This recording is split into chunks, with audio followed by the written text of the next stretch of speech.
Minecraft is one of the most iconic games of all time. It's a game of creativity, adventure, and endless possibilities. It's a game that really can be entirely what you want it to. For me though, Minecraft has always been a game that makes you feel. There are the moments of calm, watching the sunrise over the ocean, hearing the gentle rustling of grass underneath your feet. Moments of joy, finding your first diamond in a new world, building your home, playing on a server with friends. But then there are also the other feelings. Feelings of nostalgia for a world that somehow feels both familiar and forgotten. Feelings of isolation as you wander an empty land with no one else in sight. Feelings of fear, not from jump scares necessarily, but from the eerie silence that you find in a cave. The darkness of the night and the unknown that waits just beyond the fog. These emotions weren't accidental. They were baked into early Minecraft's design. There's something about early Minecraft that doesn't just feel nostalgic, it feels like a dream. Suspended between reality and fantasy. Empty yet endless. Peaceful yet unsettling. Today we are going to explore the unnerving or the creepier aspects of earlier Minecrafts and how this game feels creepy while also so calming. To do this, we're going to have to take a look back at its earlier versions, more specifically the alpha and a few beta versions. The earlier versions of Minecraft compared to the most recent updates had an unpolished aesthetic that I actually really enjoy. Its graphics were simple, almost too simple. Textures were rough, the colors were bright and in your face, and the draw distance could be cloaked in a thick fog.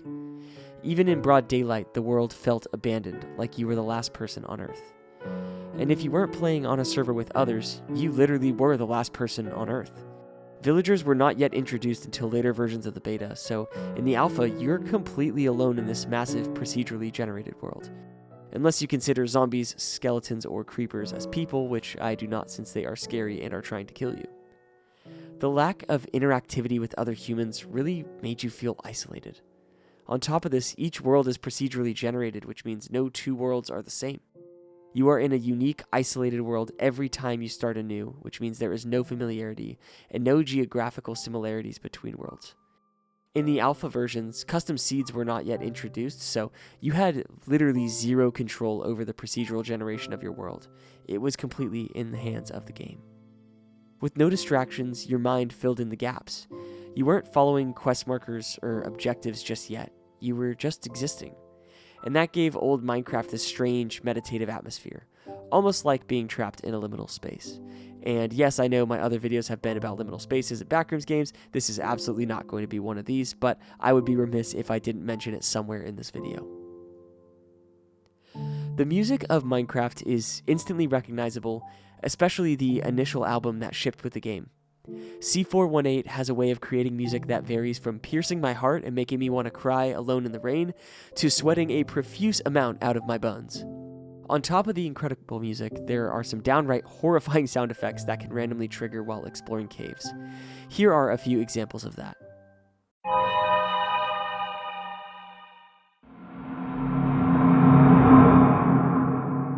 Not only are the sound effects terrifying, but the music seemingly plays at random, like a gentle reminder that you are alone. When the music isn't playing, the deep quiet broken only by the sound of your footsteps creates another eerie feeling as well. If you've ever mined underground in old Minecraft, you know exactly how terrifying it can be. The darkness is all-consuming, as you will need hundreds of torches to keep these caves illuminated. With modern advancements to lighting like ray tracing, the lighting in the modern versions seemed to go much further than it did in the alpha versions of the game. And let me tell you, you do not want to find yourself trapped in the dark in these caves with no torches. Finding your way out will make you feel like you are playing a horror puzzle game. It is literally impossible to navigate the terrain. The cave ambiance, these random distorted sounds, also had no clear source. They played in the distance even when there was nothing there. No mobs, no dungeons, nothing. It just seemingly plays at random. But it felt like the world itself was breathing, whispering, or watching. The modern Minecraft terrain has detailed biomes and handcrafted landscapes, but the old terrain generation was chaotic. They had random floating islands, massive overhangs, strange repeating patterns. It felt less like a structured world and more like a fever dream, a place you weren't supposed to be. And then there were the structures. The Farlands, an endless, broken landscape at the edge of the world. Dungeons that contained mob spawns that don't make a whole lot of sense. Small spaces littered with mossy cobblestones that spawns a specific type of mob. These dungeons contain chests, though, with items that are only useful to someone like the player. Why are these items stored here, and who put them here? They serve no use to the mobs, and honestly, I don't think the mobs that are around in the alpha are sentient enough to collect these items, so this kind of implies that there was another player out there. And lastly, of course, we can't have a creepy early Minecraft video without discussing the OG Herobrine. Herobrine was an online ghost story in the earliest days of Minecraft. A ghost that was never real, yet somehow he still haunted the earlier versions of the game. What initially started as a post on 4chan about white eyes being seen in the distance of the fog after playing the disc 13, it soon turned into a massive internet ghost hunt for a player model of Steve with blank white eyes. People started speculating that it's a reference to Notch's dead brother, which he never had a brother in the first place. Or is it really because he's dead it became Herobrine? Just kidding. From there, the internet went crazy though, and people started faking Herobrine sightings left and right, trying to scare little kids and gain internet views, which, I will admit, scared the ever-living crap out of 10-year-old me.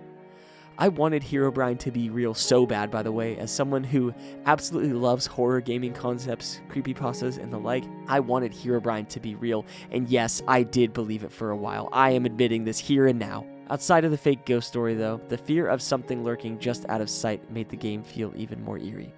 Even when you knew he wasn't real, a part of you always wondered. The reason early Minecraft felt so empty and nostalgic wasn't just its visuals or its sound design, it's because it existed in a transitional state. Minecraft back then wasn't anywhere close to being finished. It had no defined lore, no structured updates, no grand mechanics. It was raw, incomplete, and undefined, just like a dream you barely remember after waking up. And now when we look back at it, it feels like something we can never quite return to. Even if you load up an old version of the game today, it won't feel the same, because a lot of the magic of early Minecraft wasn't just in the game, it was in us. We played in an era where Minecraft itself was an unknown, a world without structure where we could project our own stories onto its blank canvas. That's what made it feel so vast, so empty, and so mysterious. That's what makes the nostalgia for early Minecraft so strong for me. Minecraft has evolved, and in many ways it's better than ever. But in that evolution, we lost something, a strange, indescribable feeling that old Minecraft had. Maybe it was the emptiness. Maybe it was the randomness. Maybe it was just that, for so many of us, it was our first real open world experience. A sandbox with no limitations except for that which we placed on ourselves. But that feeling, that dreamlike eerie atmosphere, it does still exist. If you go back and play an old version, even for just a few minutes, you'll feel it again. It won't be the same, but the remnant still exists. That strange, lonely, beautiful dream that was early Minecraft. If you made it this far in the video, seriously, I want to thank you so much for sticking around. I genuinely appreciate your engagement, every like, every comment, every subscription. It does not go unnoticed, and I'm happy if even one person has stuck around and enjoyed this video. I hope you'll join me for future content on this channel, and if you'd like to let me know any other ideas or topics you'd like to see me explore, whether that be more early Minecraft, some dead Minecraft servers, dead games, things like that, please let me know down in the comments. Again, my name is McNaldo's Man, and it has been a pleasure being with you today. Peace.